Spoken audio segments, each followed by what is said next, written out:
apa yang kita kaji, yang kita tuntut, yang kita cari, yang kita belajar, kita berusaha untuk memahami dengan pemahaman yang benar. Karena ketika kita memahami dengan pemahaman yang benar dan kita mengamalkannya, berarti Allah menghendaki kepada kita kebaikan. Antum ingat itu. Ketika kita belajar nuntut ilmu dan kita berusaha untuk memahami dengan pemahaman yang benar dan kemudian kita mengamalkannya, ini berarti Allah menghendaki kebaikan untuk kita. Kalau tidak, ya berarti Allah tidak menghendaki kebaikan. Sebab Nabi bersabda sallallahu alaihi wasallam dalam hadis yang sahih dari sahabat Muawiyah bin Abi Sufyan radhiyallahu anhuma, Rasulullah bersabda, "Man yuridillahu bi khairan yufaqihu fid din."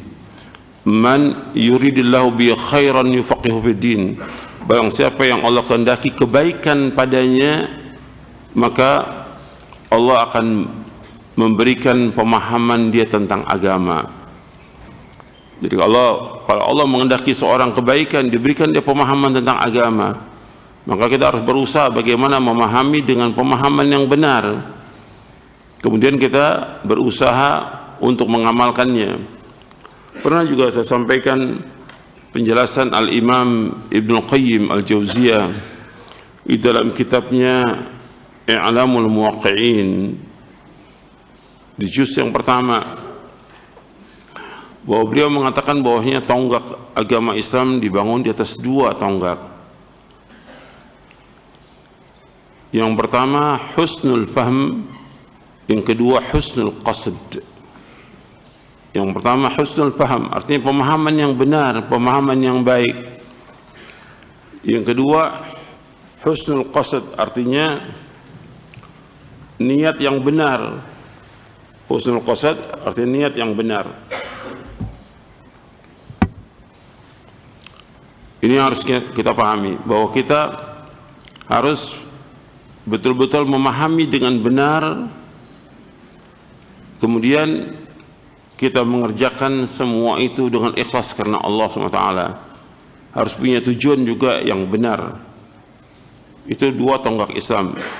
Nanti antum lihat kepada penuntut ilmu dan para asatidzah, antum lihat di kitabnya Imam Al-Qayyim di juz yang pertama I'lamul Muwaqqi'in yang ditahqiq dan ditakhrij oleh Syekh Masyhur Hasan bin Salman. Ikhwan fiddin, azakumullah, kita wajib untuk belajar, dan ini yang sering saya ingatkan ribuan kali. Belajar itu ya baca kitab-kitab para ulama, baca kitabnya langsung, baca kitabnya, kemudian memahaminya, kemudian mengamalkannya dengan ikhlas dan ittiba.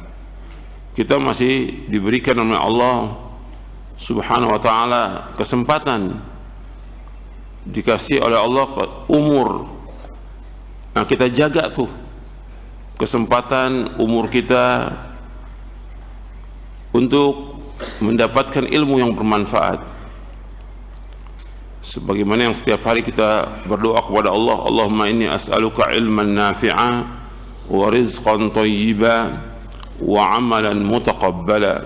Ya Allah, aku mohon kepada Engkau ilmu yang bermanfaat, rezeki yang halal, dan amal yang diterima.